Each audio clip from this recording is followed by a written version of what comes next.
गया हम लोग, ये है पेडेस्ट्रियन, ठीक है, ये हमारा हो गया पेडेस्ट्रियन। इसके ऊपर लगाया हमने स्टैचू, स्टैचू का हाइट मान लेते हैं ये कितना है 1.6 मीटर। इस स्टैचू से एक पॉइंट से दो इंक्लिनेशन है, एक इस पॉइंट से और एक इस पॉइंट से। हाँ, लेकिन दोनों का पॉइंट एक ही है। यहाँ पे ये लेंथ दे रखा है, ऐसा नहीं दे रखा है, नहीं दिया, कुछ नहीं दिया हमें बस ये लेंथ पता है 1.6 और एंगल पता है दोनों 45। अब बोल रहा है from a point on the ground the angle of elevation of the top of the statue, यानी इस पॉइंट से ये एंगल बना रहा है 60 डिग्री।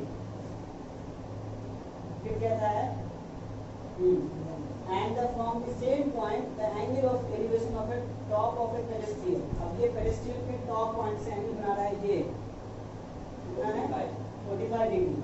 तो बोलता है फाइंड करो, या find the height of pedestrian. तो बोल रहा है इसका हाइट निकालना है, बात समझ में आई? ये निकालना है, ये नहीं पूछा है लेकिन ऑटोमेटिकली ये निकालेंगे तभी ये निकलेगा। बात समझ में आई?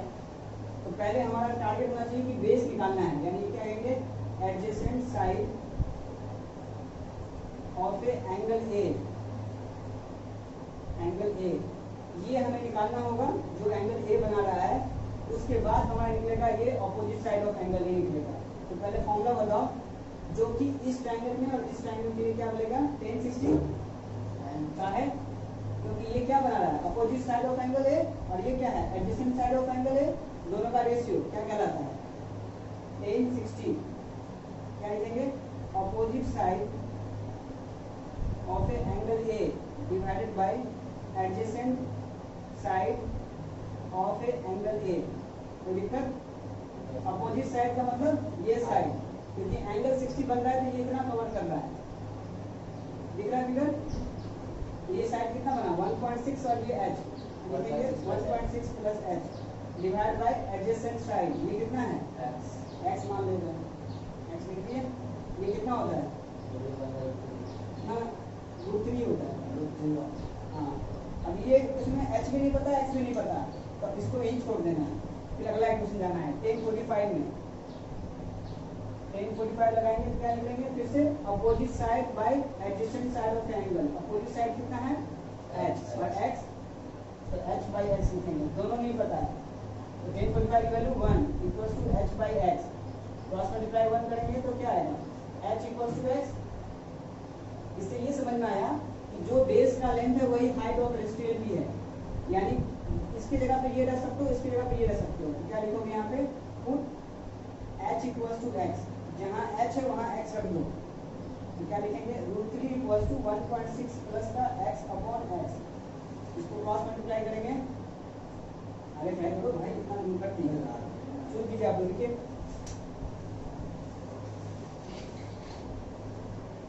लेकिन जितना पिछले क्वेश्चन किए थे उतना ही कहानी इसमें भी इस्तेमाल की, कोई नया कहानी नहीं है इसमें। आंसर निकालना है, देखो ना आंसर निकालना है।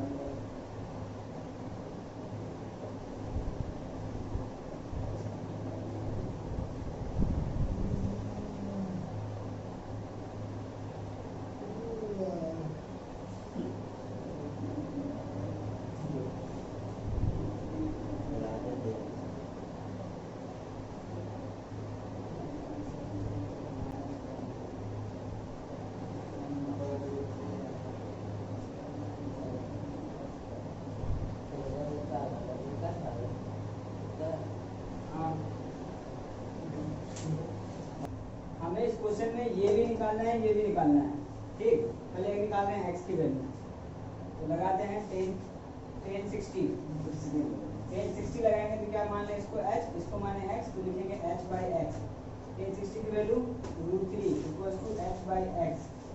यहाँ से करेंगे नहीं कुछ तो 1 क्रॉस मल्टीप्लाई, यहाँ से आ जाएगा h इक्वल्स टू आ जाएगा √3x, ठीक है। आगे बढ़ते हैं, फिर लगाएंगे 10 30 लगाएंगे तो क्या लिखेंगे अब हाइट में वही h ही है और बेस क्या है 20 प्लस x, वही तुम लिखा है 30 प्लस कौन सा तुम गलत आप लोग का। हाँ, हम बोर्ड पे गलत लिखेंगे क्या, हम लिखा है तो h की वैल्यू √3x यहाँ पुट कर देते हैं। ये सही बनाए कि नहीं बनाया 20 प्लस का घूमने जाओ अब यहाँ पुट कर दिए, सब जगह x x है, फिर से क्रॉस मल्टीप्लाई करेंगे 20 प्लस x होगा, तो क्या हो जाएगा 3 रूट 3 हो जाएगा। हाँ 20 प्लस x लिख देते हैं एक तरफ, उसका equals to root 3 3x x into root 3 लिखेंगे, रूट 3 क्या हो जाएगा 3x, ये क्या बचा 20 प्लस का x, अब x को उधर भेज दिए, क्या बचा 20 इक्वल्स टू 2x, क्योंकि एक x में से एक x हट गया तो 2x बचा, तो हम क्या बोलेंगे 20 divide by 2 equals to x, यानी x इक्वल्स टू आ गया 10। यानी हमारा हाँ ये आ जाएगा हमारा 10। अब x 10 आ गया तो h की वैल्यू क्या निकाले थे हम इस इक्वेशन में, h equals to root 3x होता है, x दे रखा है 10, तो h की वैल्यू क्या आ गई 10 रूट 3, आंसर, ये भी आंसर है। तो हमने पूछा था बेस ऑफ ए कैनल, क्या बोला था विड्थ ऑफ ए कैनल, क्या लिखेंगे width of a canal equals to क्या था 20 दे रखा था, ये x पूछा था, तो क्या लिखेंगे 20 प्लस का x यानी 20 प्लस का 10 इक्वल्स टू 30 मीटर। इधर था हाइट ऑफ ए टावर, उसकी वैल्यू निकल गई इतनी, ये इतना metre height of a tower है, h है हाइट ऑफ ए टावर। अब समझ में आया सबको, कोई डाउट है इसमें? From the top of a 7 metre height of the building, तो एक बिल्डिंग है, ठीक है, इस बिल्डिंग का हाइट है 7 मीटर, ये है 7 मीटर, इसके टॉप पे ये है टॉप, उस टॉप से angle of elevation of A top of A cable tower, और एंगल ऑफ एलिवेशन किसी एलिवेशन बनाने का मतलब है जो एंगल ऊपर बन रहा है, तो एंगल ऑफ एलिवेशन इसको कहते हैं हॉरिजॉन्टल लेवल, और हॉरिजॉन्टल लेवल से ऊपर की तरफ बनाया हुआ एंगल को कहते हैं एंगल ऑफ एलिवेशन। तुम्हारे लिए बोल रहा हूँ आदित्य, तुम्हारे लिए बता रहा हूँ बात, तुमको नहीं पता है बात, इसको कहते हैं लाइन ऑफ साइट। ठीक, अब कोई टावर है जो यहाँ पे, ठीक है, इस टावर पे बनाया है, ठीक, अब इसकी वैल्यू दे रखी है हमें कितनी 60 डिग्री, ठीक।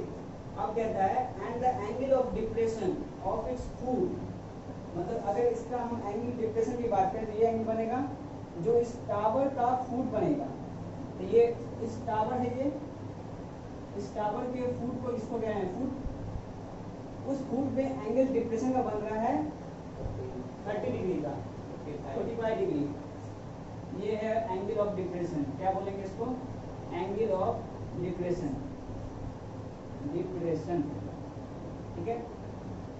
अब लाइन ऑफ साइट क्या हुआ, ये बना, ठीक, लाइन ऑफ साइट ऊपर ही बन सकता है नीचे ही बन सकता है, डिपेंड करता है कि एलिवेशन दे रखा है या डिप्रेशन दे रखा है, इसी क्वेश्चन में दोनों दे रखा है, एक बार एलिवेशन एक बार डिप्रेशन, इसलिए मैंने एक बार ऊपर बनाया है एक बार नीचे बनाया है, ठीक, और ये फूट्स को टावर के फूट पे कोइंसाइड करता है, तो अगर ये 45 इधर बनाता है तो हम लोग कहेंगे कि दोनों ग्राउंड पे तो है, हम मान के चलेंगे दोनों पॉइंट ग्राउंड पे ही है, तो ये एंगल जो बन रहा है कितना बन रहा है 45 बन रहा है, क्यों, क्योंकि ये हॉरिजॉन्टल लेवल से बनाया हुआ एंगल, ये जो 45 डिग्री है वही एंगल इसके साथ ही बनाएगा ग्राउंड के साथ, बात समझ में आई, क्योंकि बिल्डिंग और टावर दोनों ग्राउंड पे हैं, लेकिन बिल्डिंग की हाइट 7 मीटर है और टावर का हाइट पता नहीं है, वही निकालना है, बात समझ में आई क्वेश्चन। अब मैंने बोला ये एंगल 45 है, ये एंगल 45 होगा, क्यों, अल्टरनेट इंटीरियर एंगल से, ठीक, अल्टरनेट इंटीरियर एंगल कहता है कि अगर कोई जेट जैसी आकृति बनती है तो ये एंगल इस एंगल के इक्वल होता है, जेट जैसी आकृति बन रही है, ठीक है, अगर मैं इसको बोलूं तो ये जेट बन रहा है ऐसे, उसमें ये एंगल इस एंगल के लिए इंटीरियर एंगल्स है, तो बोलेंगे इन दोनों का वैल्यू इक्वल है, यानी ये 45 है तो ये 45 होगा, ठीक, डायग्राम कॉपी कीजिए, बनाइए कॉपी पे डायग्राम।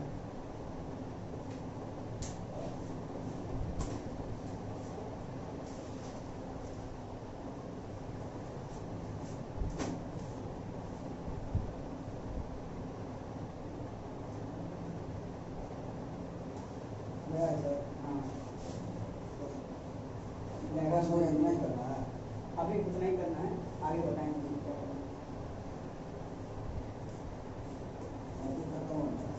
है, डायग्राम देखिए, अगर मैं इस हॉरिजॉन्टल लेवल को आगे बढ़ाऊं ये कहीं पे कोइंसाइड करेगा, ठीक है, अगर ये पॉइंट यहाँ कोइंसाइड करता है तो अगर ये हाइट 7 मीटर है 7 मीटर होगा, ठीक, मान लेते हैं ये पॉइंट कहीं मार्क किया बी पे।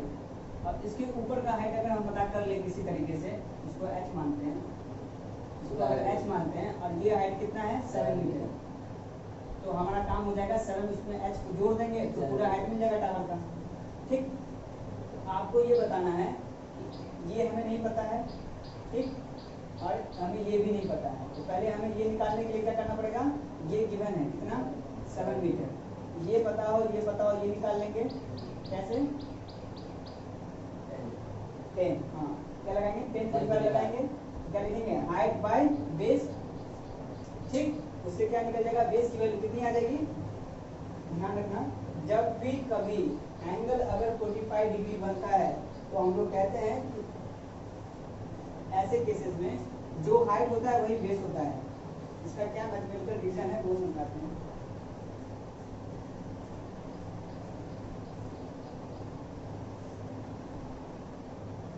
अगर कोई ट्रायंगल ऐसा है, ट्रायंगल मान लो एक राइट एंगल ट्रायंगल है, ये एंगल कितना दिया है 45 और ये 90 है, अगर ये 45 हुआ तो ये भी क्या होगा 45, क्योंकि तीनों का सम 90 होना चाहिए, तो 45 प्लस 45 90 और ये पहले से दे रखा है 90, यानी तीनों का सम 90 है।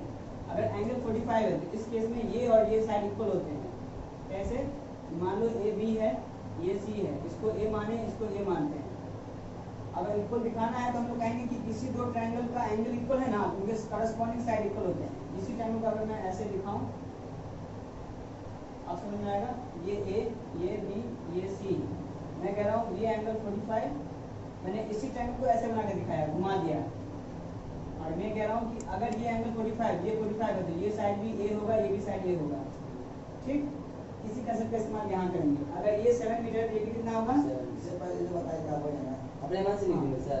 अभी लिख रहे हैं ये, लेकिन ऊपर लिखा के दिखाना होगा कि 10 45 इक्वल्स टू 7/1, ये 7/AB, तब दिखाना है 7 मीटर। मैं अपने कैलकुलेशन आसान तरीके में लिख दिया एक ही बार में, ये 7 हो गया ये 7 हो गया, ये भी कितना होगा 7 मीटर, क्योंकि ये विड्थ तो सेम रहता है ना थ्रू आउट। ठीक, अब ये 7 मिल गया, तो ये निकालना है, क्या लगाऊंगा 60 डिग्री दे रखा है, ये 7 मीटर है, ये h निकालना है, क्या लगाऊंगा 10 60 लगा देंगे, h/7, यहाँ से h आ जाएगा 10 60 के लिए √3 होता है, तो h के लिए आगे 7√3, यही आंसर है।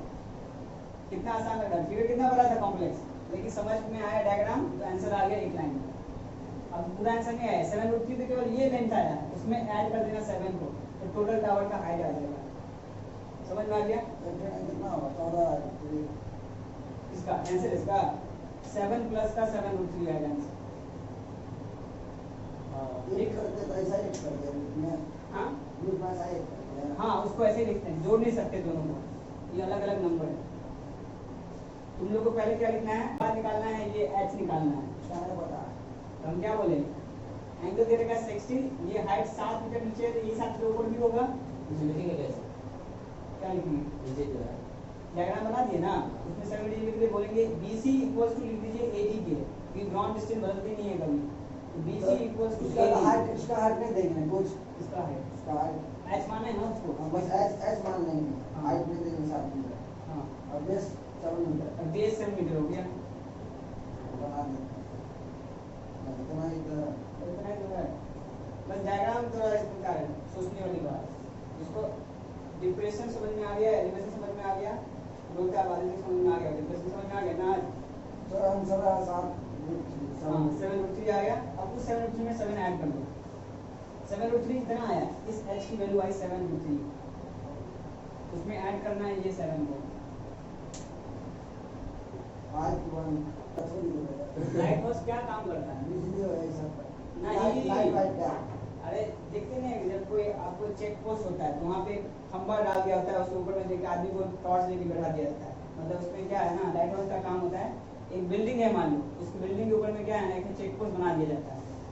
ठीक है, इसमें क्या करता है कि वो दूर से आने वाले, जैसे बॉर्डर है ना इंडिया का बॉर्डर, वहाँ पे से लाइट देखते रहता है कि कोई आदमी इस चेक पोस्ट को क्रॉस ना कर जाए, इस बॉर्डर को क्रॉस ना कर जाए।